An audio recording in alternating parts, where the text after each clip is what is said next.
Thank you all for being here. Coming through. So, how many of you have never been to a class at Center for Spiritual Living Asheville? Oh, that's great. That's great. And just so everybody gets the opportunity of raising their hand, who has taken a class before? Okay, there we go. All right. Now, that's a beautiful blend. Beverly, come on in, darling. There we go. Pegasus coming. That's lovely. And Deetra, fantastic. Just come join us. This is great. So we always begin classes at Center for Spiritual Living. Classes. God, I remember classes.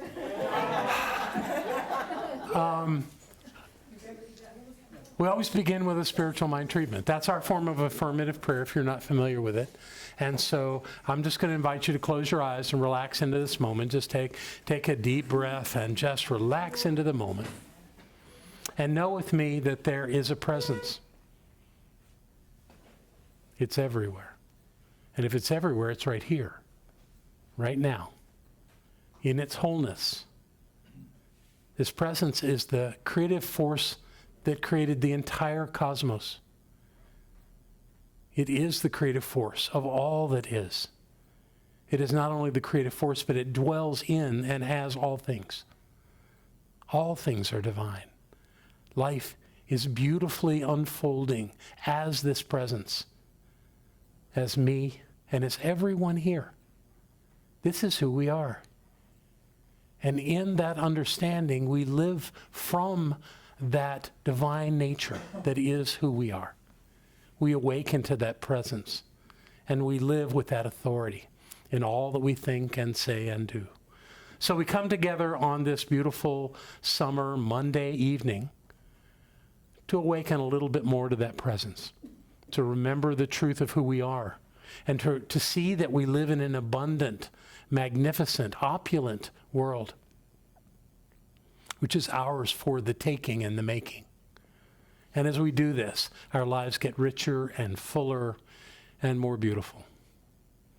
And knowing that this is true, my heart is full, and I am grateful to the depths of my being for each one that is here and for all that we learn and explore and awaken within us. And simply by letting that be, I know that all is well and that all is God. And I invite us all to close this treatment together by saying, and so it is. There you go. Very nice. Welcome, welcome. Oh, it's been a long time, folks. This is great. So summer it is, and we are here to explore this idea of prosperity. We're going to do it different than we've done it in the past. Who in the room has been to a summer prosperity class before? Great. So you have a sense of how it's done. It's going to be different. Now, I'm not going to say good or bad. It's just going to be different. And one thing that's different, of course, is that Barbara was the heart and soul of the teaching in the center, and she can't be with us right now. And one of the things that she did was this wonderful experience of unexpected income. It was hot. It was wonderful. And we all enjoyed it, and we all had these things that happened to us where money just showed up. I loved it. We're not doing that this year. And the reason we're not doing that this year is what I want to explore is how we can do things to create instantaneous changes. But our tendency is not to keep doing that. And the changes we can create and the increases that we can create of money in our lives is really based on our consciousness. And I can remember people coming up, because we would set up the microphone and people would come up and they would talk about what they got. And there would be people who found a nickel. And there would be people who had someone give them a home. Or we actually had someone win the North Carolina lottery in the middle of class. And those are great stories, and there's nothing wrong with that. In fact, it was beautiful and wonderful. But what I want to do is create a foundation for each of us to work from, to do some things that will help us sustain this idea of prosperous living and prosperous thinking. That's where I want to work from here.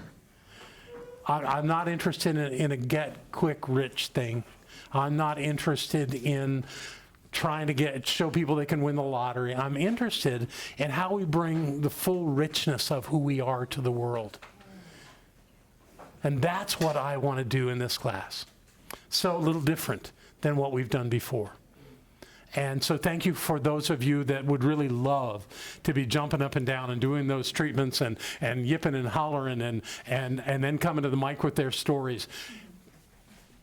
If you want to do the treatment, contact Margot. She has it, and she will give that to you, any of you that want that, and do it every day. There are people that still, after years, still do that treatment every single day.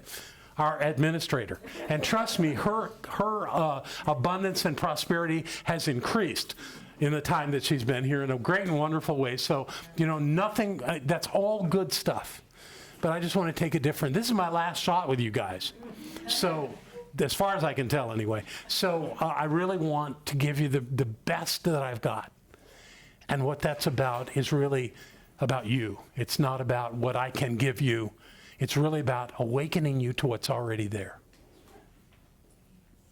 And one thing I love about this class that makes it really interesting for me is that we are all where we are in life. We've all attained the level of prosperity and fullness and experience that we've gone to so far. And obviously there's more for all of us. But it comes from within us. That's where the work is. So that's a lot of what we're going to do for the next 50 days. I love that if you do an 8-week class, if it's 7 weeks, which is 49 days, and the last class is the 50th day. So it's a nice round 50 days that we're going to work. And I'm going to give you projects to do when you're not here. And that will be a clear indication how much you really want to get something here, as to your willingness to take a little time during the week somewhere and do some work that we're not going to do here. At the same time, we're going to do some process work in this room. There have been years where I've rushed through things because there wasn't enough time to do all the things I wanted to do. So I'd get it started and say, take it all home and finish it. I don't know many people did that.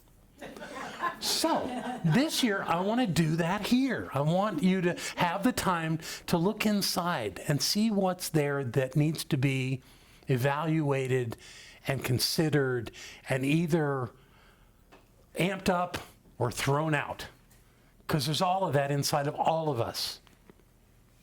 So I already got a ton of stuff for you to do tonight. Our break is going to be very short.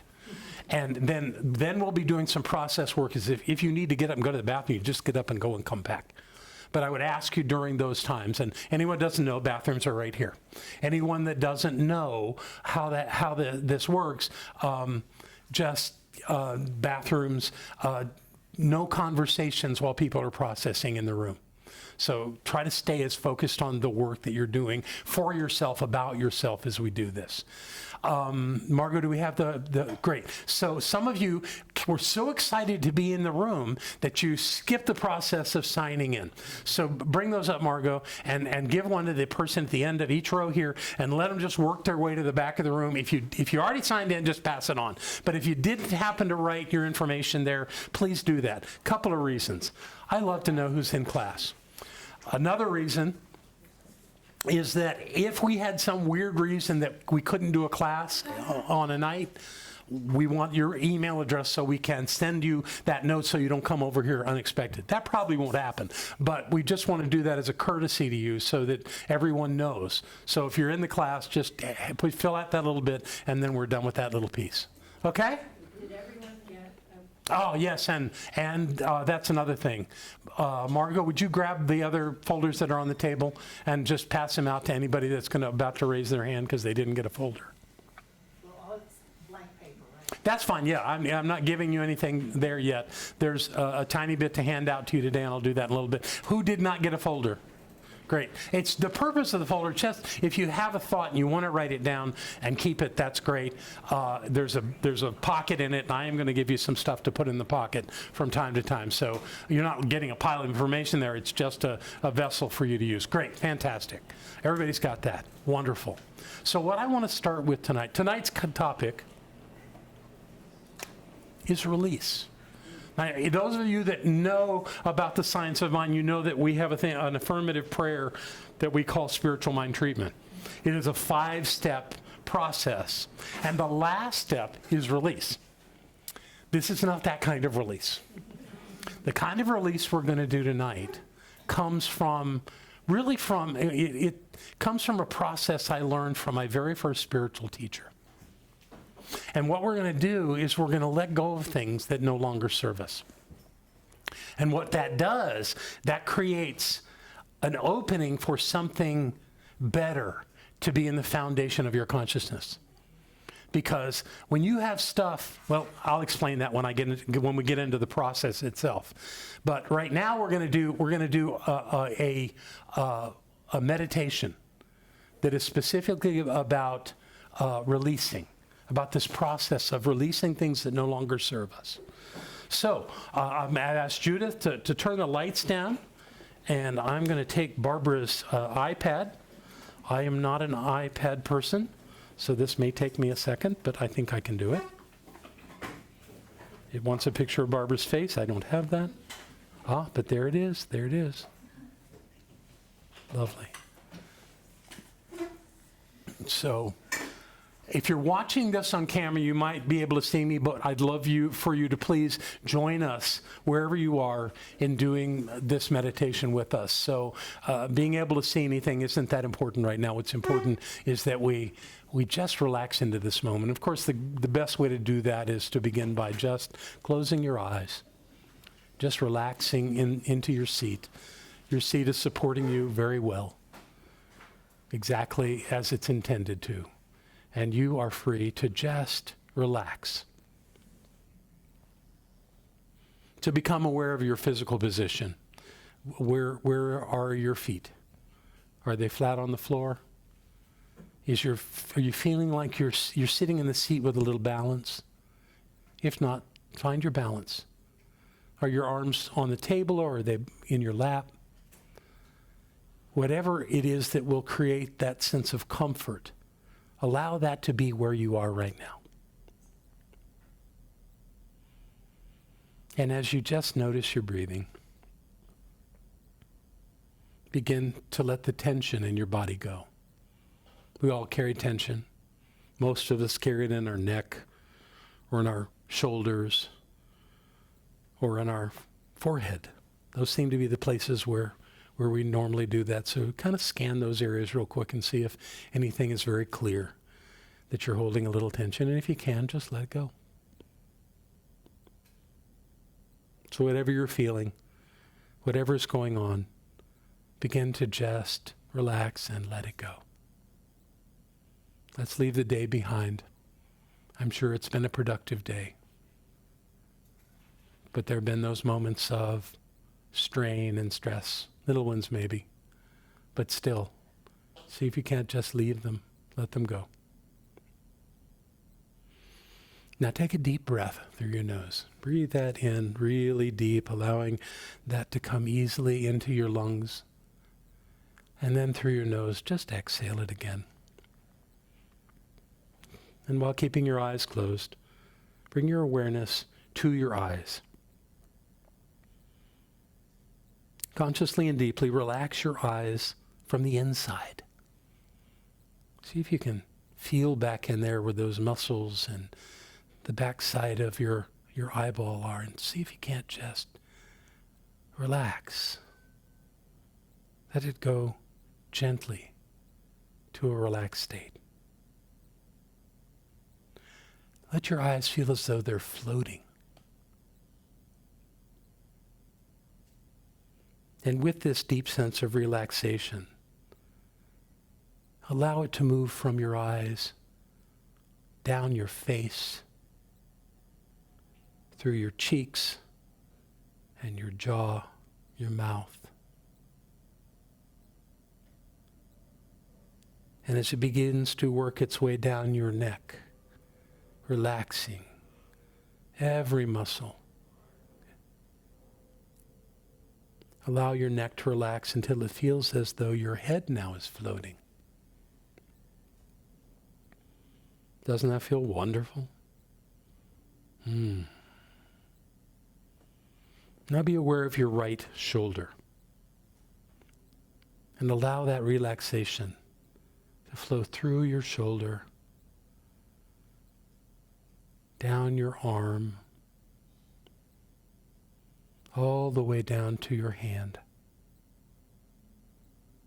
all the way to the fingertips, the tips of your fingers in your right hand. And whatever has you found that may have any tension, just let that float right out of your fingertips. And be aware of the difference between your right arm and your left arm. And to bring balance, begin again at your neck, taking that sense of relaxation across your shoulder, your left shoulder, and down your arm, to your hand, and right out through your fingers and the tips of your fingers, letting go of anything that feels like tension.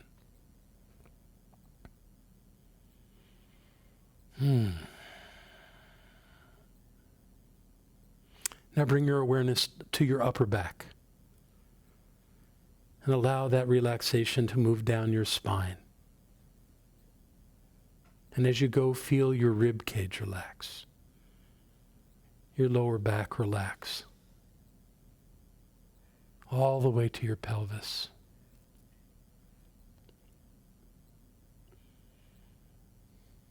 Bring your awareness to your left leg and allow that relaxation to move down your leg through your hip, your thigh, your knee, your calf, your shin, your ankle, and all the way down to your left foot. And whatever tension has been there, let it just flow right out of your toes. Send it into the earth. The earth doesn't care. It's glad to receive it.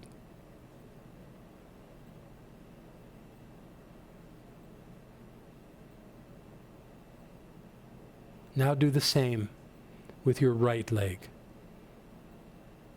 Starting again with your hip, through your thigh, your hamstrings, your knee, your calf,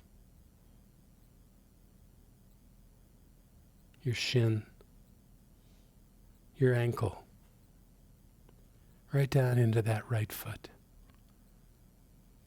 And let any tension just flow right out of those toes.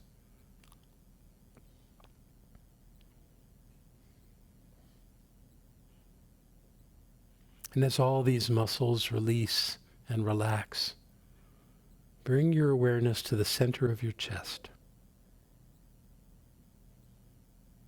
Notice the steadiness of your breath, the ease of your breath. And in this moment, be aware of how vitally important your breathing is and how it impacts everything you do. Feel how steady and reliable your breathing is with every breath. Now again, take a deep breath through your nose. Feel your chest and your stomach expand. And release. And breathe in again. Inhale that fresh, healthy air. And hold it in there for a moment. And then slowly let it go.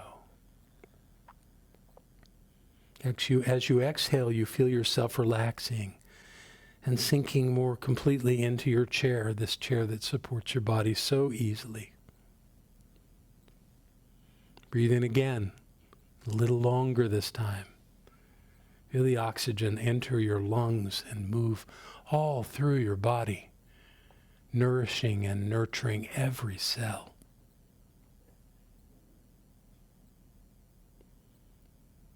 And as your body in this glorious state of relaxation does what it does, move your attention to your inner world, the world of mind.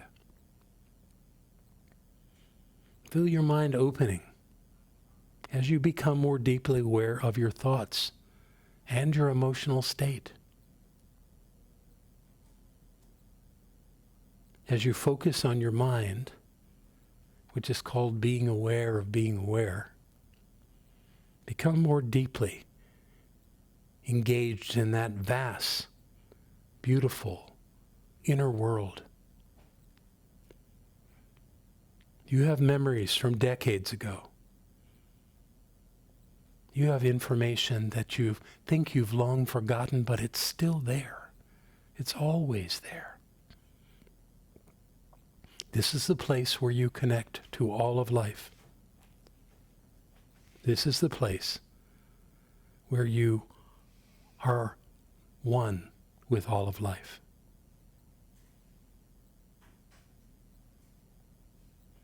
Take in as much detail about this extraordinary thing called mind as you can.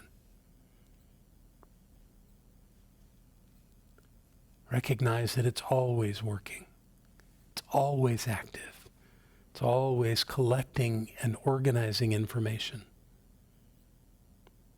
You don't even have to consciously think about it. It just happens.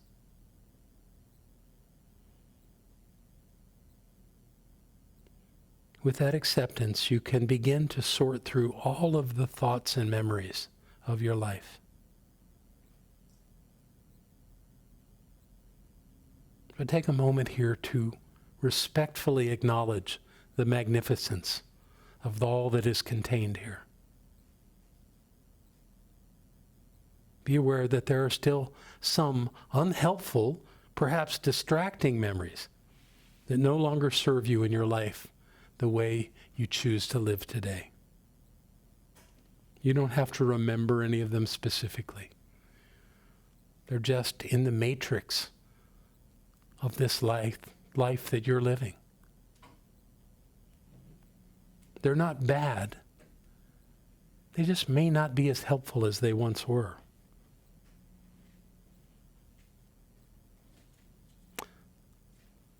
So look around and find one of those memories. Again, not trying to analyze it. Just be aware that it's something that may not be helpful anymore. And again, just imagine.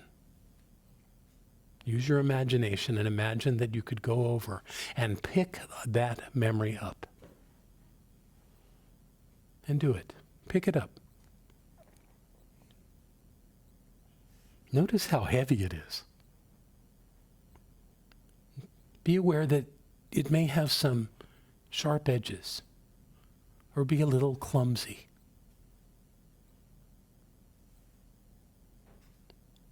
Again, it's not bad. It's just not really helping anymore. So put it back down wherever it was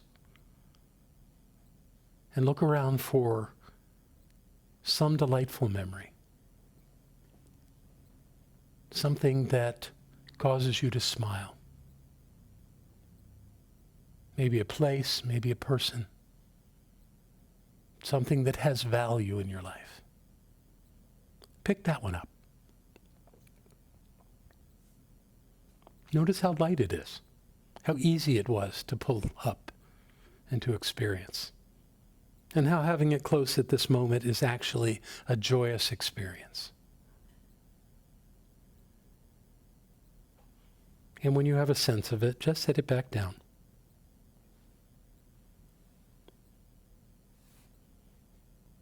The first memory you picked up was heavy.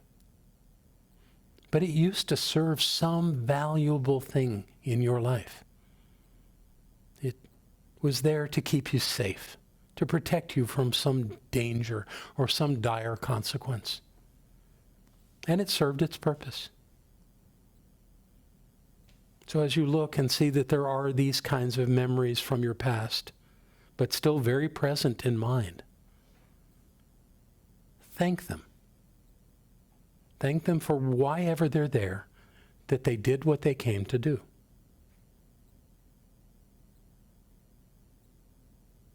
And also know that their time has passed. Now, I'm not asking you to let go of anything or get rid of anything right now, just to be aware of it.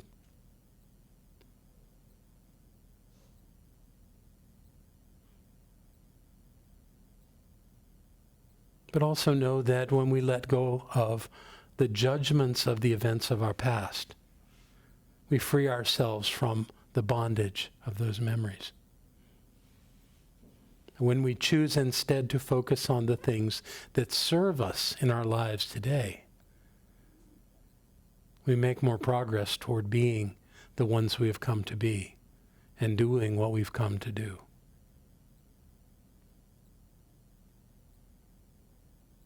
It's very easy to remain influenced by events of the past that live in our memories.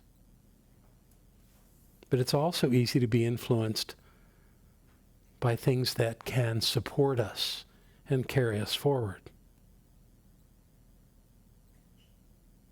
The process is, where do we put our attention?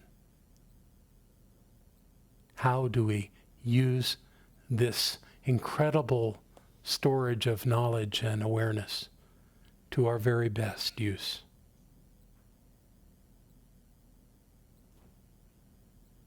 Any memory can influence us in the present moment. Often we're preoccupied with some other activity and we're taken into a state of being triggered, and it brings up some fear or other emotion. Perhaps it's time to let some of these things go. So as you have acknowledged that at some point these things were helpful, perhaps that is not true anymore. I invite you one more time to thank those memories, those things that served you somewhere in the past. Express some gratitude for all you've learned and how they've gotten you to here.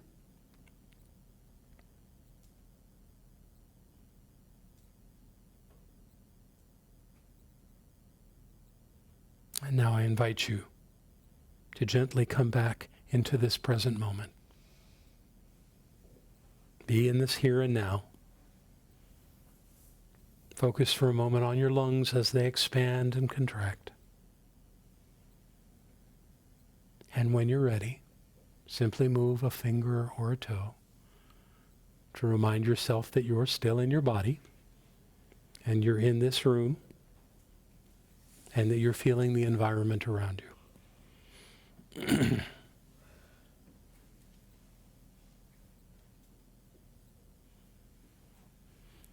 And as you begin to move and be completely present in your body, when you're ready, simply open your eyes and bring your attention to this very moment in this very place.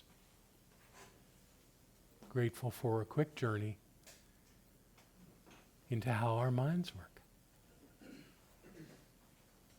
And so it is.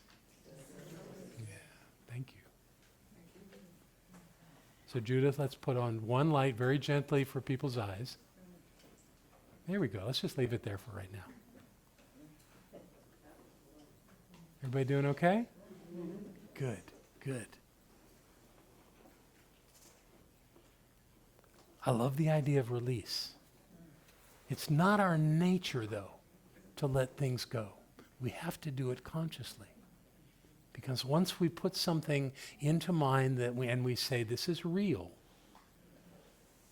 then our mind says it's real. Even if it happened decades ago, we still have it in there as though it could happen right now. And that stuff gets in our way. So tonight is about finding some of those things. But I want to explain up front, I'm not asking you to forget anything. I think our memories have value. What happens, though, is that we get into a little trouble with the emotions that are wrapped around those memories. I've known many people who have done the process work to release their emotional connection to the experiences of their lives. They can talk about things that were horrible. You hear their story and they go, oh man. But they can handle it because they've processed through it and they've let that charge go. So I want to tell you a quick story. I didn't do my little things there, but that's fine. I want to talk about a thing called attention units. And this comes with a life story for me. You want to put one more on, see how that does? How everybody eyes adjust? Okay. Is everybody okay with this? Okay. All right. Yeah, I guess you can do the last one. There you go. We're back. Attention units. My first spiritual teacher was a man named Ken Dyer. I met him in Sydney, Australia. After my first marriage, went to holy hell. And I had a choice. I lived in Houston, and I had a choice of following my then wife back to South Florida and going to war with her, and she was a good warrior. Or running away as far as I could get. I chose running away. And although that sounds cowardly, it was the right thing to do. So I drove my Volvo from Houston to LA. I went to the embassy, or it wasn't an embassy, it was whatever office of the Australian government where I could get a visa. And went there and got a visa. I stayed with friends that I went to high school with, and waited for that visa to come through. And as soon as I got it, I got on a plane, and back then you could buy one-way tickets. And I bought a ticket to Sydney, Australia. It was as far away as I could get. And the good thing was they spoke English. I'd have to learn a new language. Well, a form of English. But I did understand that they understood me, and that was good enough for me. And it took me all of 3 days to meet my first spiritual teacher. I had grown up in the Baptist church, so I had loosely hung to those ideas of sin and requiring salvation and all, and at times lived up to being that sinner to a great degree. But this was different. This guy showed me a different way of being in the world. He was Australian, but his background was that he was a student of Zen Buddhism and a thing called Scientology. He had left the Church of Scientology, but he left it with some good ideas without the things that I think really got that whole organization in big trouble. But there were some things that I learned from him that were dazzling. This was one of them. Then I came back to the United States after spending a year doing this amazing work down there. And I moved back to Florida and moved in with my mother. And from there, it took me 3 days again to find the Science of Mind Center in my hometown of Miami, a place I'd passed 1,000 times and didn't notice it. But now it's the sign that said Science of Mind totally captured my attention. And I went in and said, "What's Science of Mind?" to the woman that came out. And I don't remember what she said, but what she told me was, "Come on Sunday." So I did. And I kept coming. And that was what changed my life and took me into this teaching. Now and the woman that came out from the back was Barbara. So after we went through, I think, 4 years of me being at that church and learning the Science of Mind, in the 5th year, we got married and moved here to North Carolina. And one thing that happened early on in our being in North Carolina was we heard about an event out at Warren Wilson College where Carolyn Mace was going to speak. Anybody know who that is? Yeah, okay. Well, here's some pictures of Ken Dyers and Carolyn Mace. These are two people that could not possibly have known each other. They lived in different worlds. Ken was a self-proclaimed spiritual teacher, and he was brilliant, and he had a community in Australia. Actually, there were 4 communities in different cities in Australia that he would visit and be a part of. They were all under the umbrella of what we called Kenja, and that was his world. Carolyn Mace, of course, is a medical intuitive who got a great following and was coming into the world and teaching people things from her perspective. I doubt they ever heard of each other. But they both use that term, attention units. And they both taught them very similarly. And I'm going, is this in a book somewhere where they got this? Because they're explaining it exactly the same way. And then I finally came to the conclusion is no, this is just truth. It doesn't need to have been written down by somebody else. When you get it, you can use it. So this is what they both taught me. Imagine that you as a human being have the capacity to give attention to a certain amount of stuff. Let's say you've got 1,000 attention units. And with those units, you are able to control things in your life. A big thing that you're able to control is that there are times when you are hurt, you feel betrayed, you feel punished or lied to or done wrong in some level, in some way. Yet for some reason, you can't just deal with it. So what do? You take, depending on the intensity of the experience, you take a number of attention units and you crush it down into your subjective mind, your subconscious, so that it won't be in your conscious mind all the time to weigh on you. So you bury it. And you use these attention units to do that. Well, like I said, everybody's got maybe the same amount of attention units, but only so many. So what happens when you use them up? Well, what happens is you get stupid because you don't have anything to put attention on. And attention is the basic thing you do to understand life. You pay attention. An interesting word, pay attention to something. So in paying attention to something, you understand it, you can explore it, you can know it. But if you've used them all up, holding stuff in your subjective mind, trying to keep them locked up, you can't do that. So your life becomes unmanageable. Interesting theory, huh? So what Ken did with those of us that were in Kenya and Sydney is he took us through a process. Amazing process. He had us write down exactly who it was that we had those experiences with. So while I'm talking and explaining this, I want you to, as the paper comes to you, take 3 sheets. Just 3 blank sheets of paper. And Judith, you still back there? I don't see the hat. Oh, there you are. When they all get to the back, just collect up the blank paper. And you don't have to do anything with it. Just bring it up later. So if you're watching this on a video, go get some paper. If you're watching this online, you're going to need paper to do this, and really the time is now. If you set aside the time to watch this video, now is the time to go ahead and do this. It's going to take a while. But let me explain how this works. The first thing that you're going to write,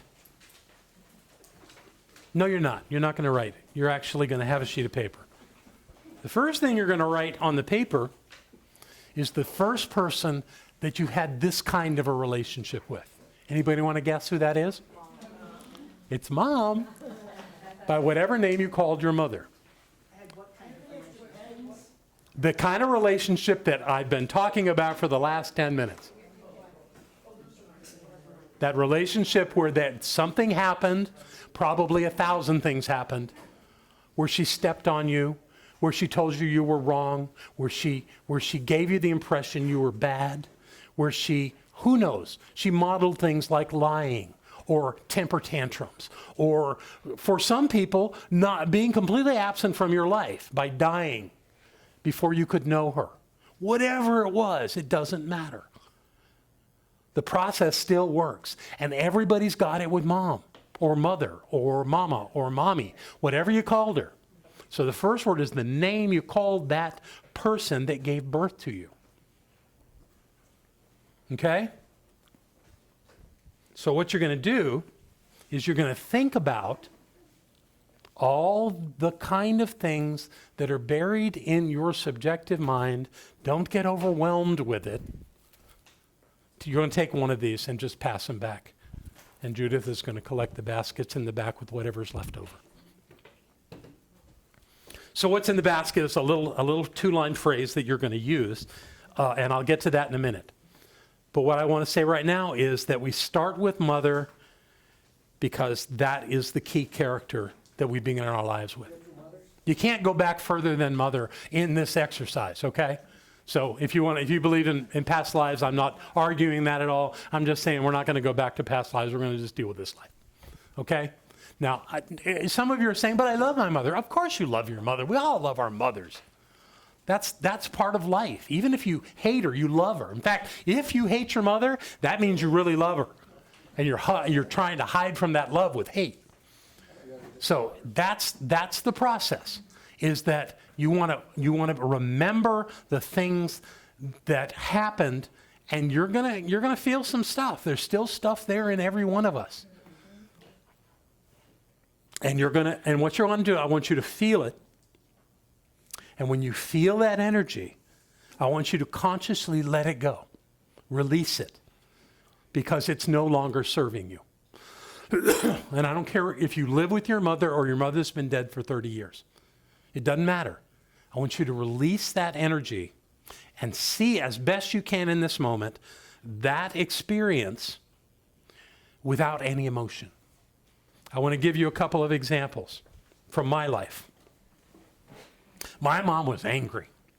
She grew up angry. Her mother died when she was 12. She felt abandoned. Her father was angry. She learned that from him. And she took it out on me and my siblings. She was regularly angry. And she'd yell and carry on and all that stuff. So I had to deal with that my whole life. She was into corporal punishment. Started with switches from one of the bushes in the yard. It would leave welts on my legs. Then she went to belts. So that's how I grew up, with her angry and taking it out on me and my siblings. And then there were those events that happened along the way. Before I was 3 years old, we lived in a duplex. And I don't remember at all the circumstances of it. But somehow, at the front of the duplex were sitting my parents and the next door neighbors in the duplex. And I guess the neighbors had a dog, and they had a kennel, and they had the kennel in the yard. And somebody in that group coaxed me into going into that kennel and locked it behind me. I'm this little kid, and I watched, and the rest of them fine, but my mother laughed. She thought that was funny. And it was just one of those early experiences that I wasn't ready to cope with. And so it was a hard memory for many years. Another event that happened when I was, maybe 13, something around there. I was out playing with my friends, and I came into the house, and we lived in Miami. We didn't wear shirts in the summer. So on my skin, on my back, there apparently were marks. Not bruises or anything, but marks. There were marks on my back. And my mother said, "Where did you get those marks on your back?" I said, "I don't know." She said, "You're lying to me. You tell me where you got those marks." And she wouldn't let it go. So I had to lie to her and make up a story so she'd stop beating me. All of this said, I've let this go. She did the best she could do. That's all she knew. That's the way she was raised. So I love her, and I won't let my love for her get in the way of some of the stupid things she did. I could tell you more of stories, but it doesn't matter. But those are the things you're looking for inside of you. And you start with mom. And you let it go. And when you've let as much of it as you can reasonably let go, say that line on that sheet of paper. See, I forgive and release Mom and all the challenging circumstances that have ever associated with her. All that remains is divine love. And you can say it internally, you can say it out loud, I don't care. Okay? At this moment, you've done what you can do around Mom. Guess who's next? Dad, right. And then when you've done Dad, who's next? Siblings, childhood friends. You move into teachers and neighbors, whoever comes to mind. You actually open up your catalog of memories, and you remember experiences that were really hard, that were tough. And you go through the same process of, as best you can, and realize it happened all the way back then. Okay, it's not important now. Let it happen. Let it go. Just let it go. And with each person, say this line, and in that blank, say their name, so that you're actually connecting that thought to them. And I'm not saying this is an end, but it's a process. So what you want to do is work down through all of those people, relatives, grandparents, anybody else that you want to do, that comes to mind. And you'll have people show up, you don't remember their name. You just know what happened. There was a girl that I had a crush on in high school who I asked out and she laughed at me.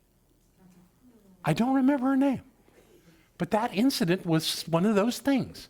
I wrote down a couple other things. Yeah. When I was in junior high school, my favorite teacher, her name was Waterhouse. She was my art teacher. I loved art. And she was very helpful and very supportive. And she was like my dream teacher. She even helped me do my own art show, when I was 12 years old. The music teacher in the school tried to convince me to go into the music program. I said, no, I'm going to be in the art class. That's what I wanted to do in junior high school in the 9th grade. At the end of the year, we had an awards ceremony, and there was a contest for who could draw the cover of the program the best. I had a brilliant idea, and I did my drawing. And without thinking, I took it to Miss Hirsch. I guess it was Mrs. Hirsch. And she looked at it, and she looked at me, and she tore it in half. Because I was being stupid. She was one of the judges.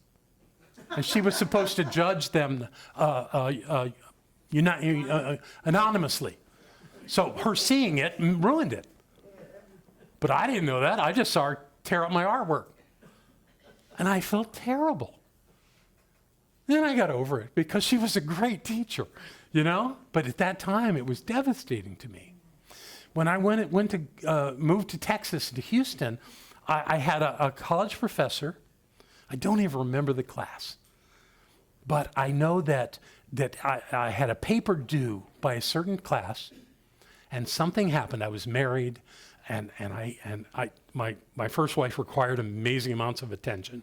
And I don't remember if I was sick or it was what happened, but I couldn't go to that class. I just couldn't get there. But I had this great paper I'd written.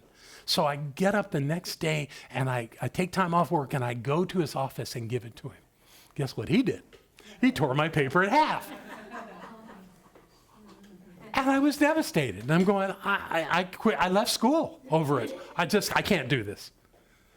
And so these kinds of traumas in your life are real until you're ready to let them go.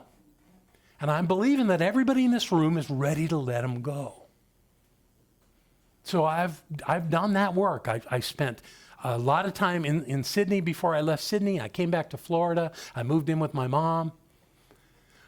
And I'd really processed a lot of this stuff. And what I believe I did was I got my attention units free.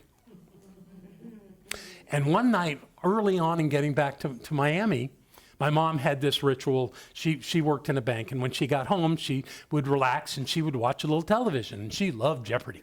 So she would watch Jeopardy. So I sat down one night. I came in and sat down with her watching Jeopardy.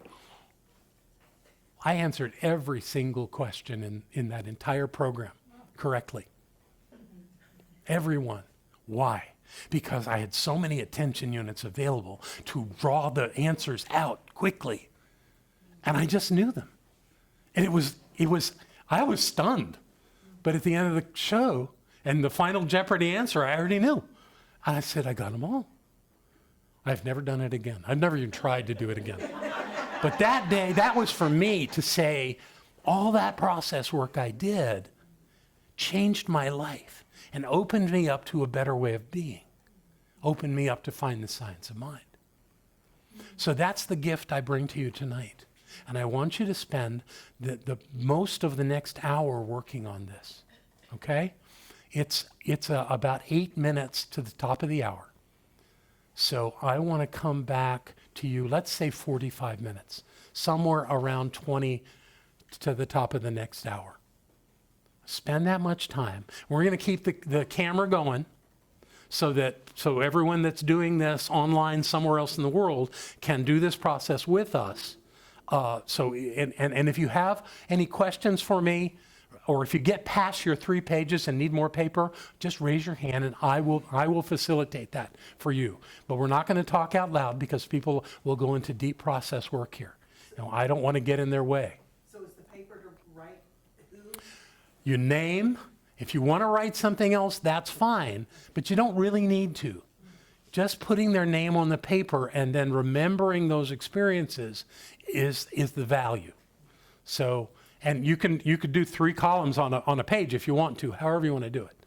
But just get them on there, go through them, do the process, release it as best you can, do your statement of forgiveness, and move on. And at 20 of, I'll bring us all back.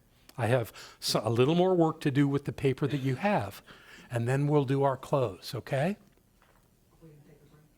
No, if you need a break, get up and go to the bathroom, but you can begin working on your list right now.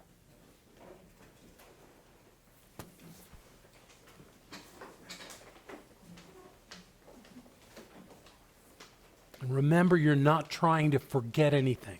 You still have a memory. You just want to get rid of the charge that's on it.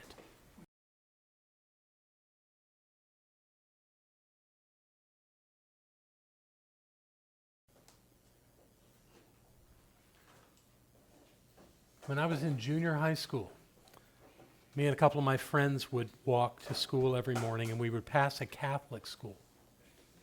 And at the time that we were going toward our school, from the nunnery at the next to the Catholic school would come a nun, an older lady, and she would be walking past us, and every morning she would greet us.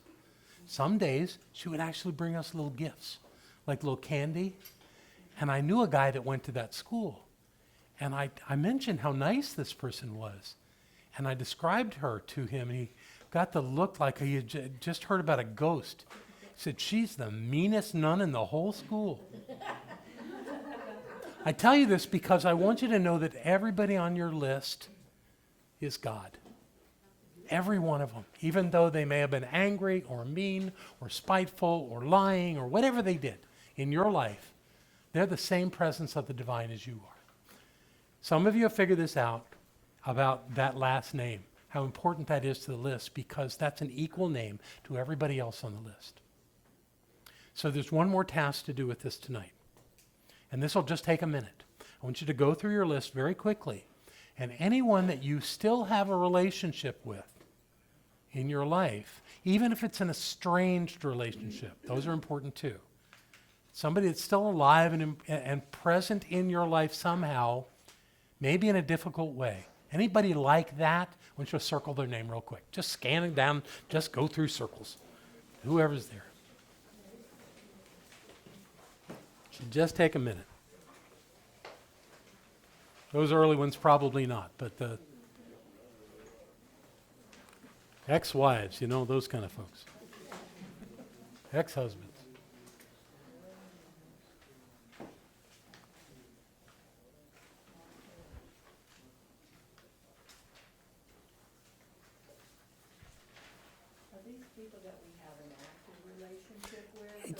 Yeah, that there's something going on there, even if you're not talking. There's something there that's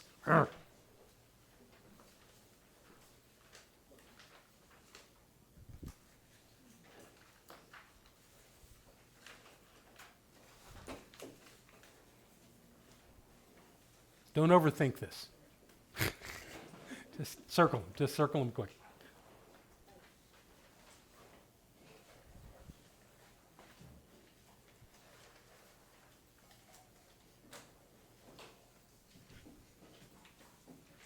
Okay? Now I want you to look at the ones you've circled, and I ask you this question. Is there someone of those people who have their names circled on your list that your life would actually work better if they weren't so involved? Even if they're estranged and still have a hook in you somehow. If there is, and I'm only looking for one right now. I'm not pushing for doing, and I'm not asking you to call them and confront them. But if you've circled a name that really you could do without, and you'd be okay, maybe better, I want you to put a line through that name.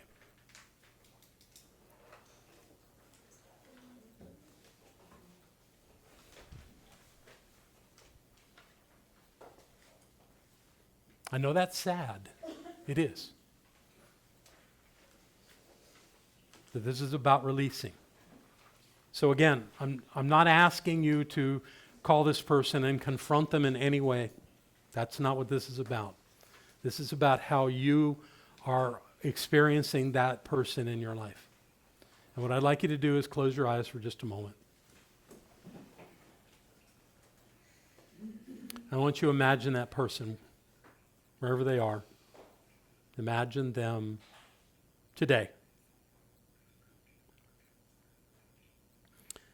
And be aware that there's a string, a heartstring that runs from your heart to theirs and their heart to yours. Even if they would say they hate you, even that's probably a real way to determine that this is so. And if you're willing and if you have the courage, I want you to go to their heart and cut that connection. And bring that line all the way back to your heart.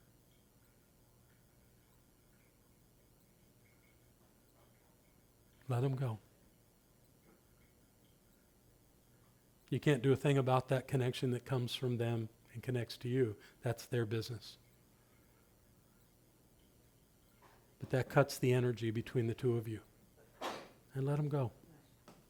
And what happens with that for the rest of your life is completely up to you.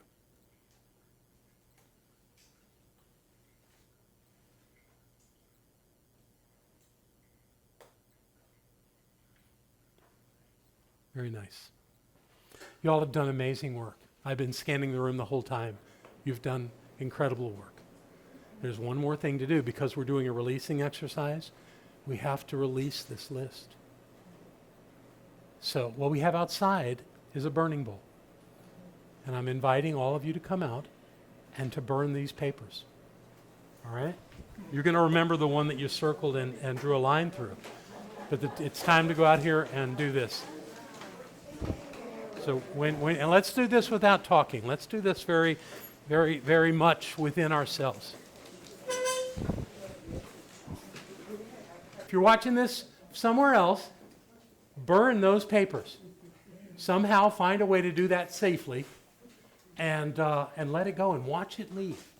You guys have released a ton of stuff tonight. You have released so many attention units for you to use in your life now that you never had, haven't had for years. I think you're all brilliant. So what else do I want to tell you tonight? We're going to pass the baskets here in a minute. I want to talk to you about how we do that here. A number of you have never been here before. I believe that supporting this center is about value given, value earned.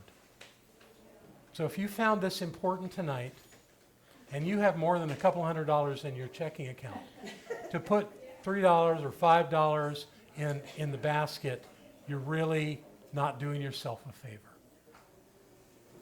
Yes, if you'd like if anybody wants an envelope, we have envelopes here. We believe in identified giving, which just makes us aware, because we always report back to you what you've given during the year. We don't mandate giving to this center, but what I find is that people that can't find a way to give after they've come and taken miss out. They don't get the same level of of value out of being here and doing this kind of work. So I invite you to support the center for yourself as much as for the work that we're doing here, so that you can leave here going, I got a ton out of this. This was valuable to me. And I was willing to contribute to identify that within myself. So however that works for you, that's great. And while you're doing that, I'm going to grab these baskets. One thing we always do at this center that it doesn't happen in a lot of places is that we spend the time to be grateful for what comes to this center through these baskets. We still have a lot of people that give money through the website, and they send checks, and they have lots of other ways on PayPal to support the center through the device on the wall back there, which we call our donation station. But truly, these baskets are where most of the money that comes to the center comes from. It comes through these baskets. So these are sacred vessels. And I love to bless everything that comes to them, because it's such a statement in my life, supporting this center and believing in this good work and seeing people's lives change for the better. So I bless whatever comes into these baskets, and I bless whoever puts that in there, knowing that by supporting this center, we support ourselves, and we live the rich life that is ours to live. And as we go through this journey of 50 days, we change. We let go, and we remember, and we make our lives even better. And in doing that, life is better. Yeah. So thank you, God, for showing up as us. So it is.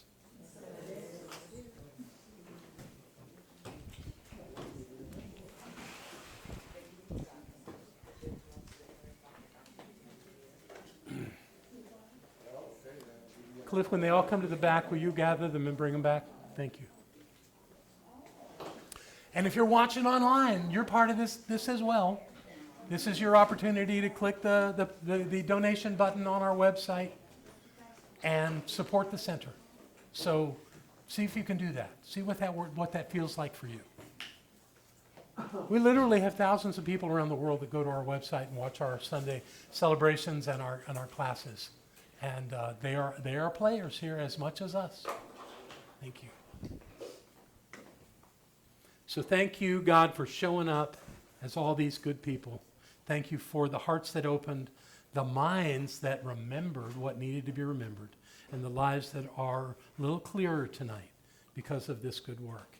Thank you for this money that has come to the center and for the good work that it does in all that we think, say, and do. I'm grateful for all of this. And so it is. All right, let's talk about homework. Yeah, you spent a good 2 hours doing powerful work tonight. Between now and the time that you come back is 166 hours. Now, I figure if you got a 9-to-5 job, about 40 of those hours are going to be at work. Don't do this at work. And about something between 50 and 60 hours could be sleep if you're a good sleeper. Don't do this while you're asleep. But somewhere in that, let's say 66 other hours of your life, how about giving this class and this work another hour? How about sitting down with some fresh paper and writing your name for your mother? What I found was that when I did this the second time, it was richer than the first time. First time I did it in a room like this with a bunch of people. But the next time I did it, so many other things came to me that I hadn't even thought about. And I got to do that healing process even deeper. And this became something that I did a number of times. And I'm asking you to do it once. But if you want to do it 10 times between now and next week, fantastic. But please, at least once, set aside an hour to do this again. And see if you don't have a bunch of different names pop into your head or circumstances. And remember, this isn't just about being angry at somebody or having this dramatic thing happen. It could be that something happened, you just felt small. And it stuck with you. Put that one down. And whoever was associated with it. This isn't a blaming exercise at all. You're not blaming any of these people. They didn't do anything wrong. In fact, what they did was they were God calling you to remember how powerful you are. And if you didn't recognize that until tonight, well, good for you. You did better than most people on this planet. So congratulations. What you're doing is you're clearing out some of the underbrush in your life to create something even better. And as we move through these classes, we're going to do some amazing work at creating that life that you've come to live, even greater than anything you've planned so far. That's our work together. So thank you so much for being here and being a part of this. Let's do the burning bulb thing also. We- Yeah, burn this, absolutely. And if you don't have a way to burn it, shred it. Or if you don't have a way to shred it, do something with it, bury it. That's something that Native people do, they bury stuff. But whatever it was. Oh, and just for the fun of it, many of you know that I have a strong connection to the Native American traditions, that I had a Native spiritual teacher. And at the base of that bowl was a piece of what's called pipestone. It's a piece that the Native people take and make into a prayer pipe. So the energy of that was there for you to release all of those ideas and those thoughts. You did it really well. I'm so grateful for what you've done tonight. It's going to change a lot. So let's close this with a treatment. Knowing the presence and the power of the One, it's still here, always has been, always will be. It showed up big time tonight. It showed up in a way that there's healing, that there's growth, that there's less burden, that life is unfolding more fully right now than maybe it has in a long time. And this is good because this opens us up, and we are opening right now to the fullness and richness of life, to be the prosperous beings of love and light that we were always intended to be. We do this together and we do this individually, and it's all God's work because that's the essence of who we are. And knowing that this is so, my heart is full with joy and gratitude, and I release it knowing that all is well and all is God, and so it is. Have a fantastic week. I love you all.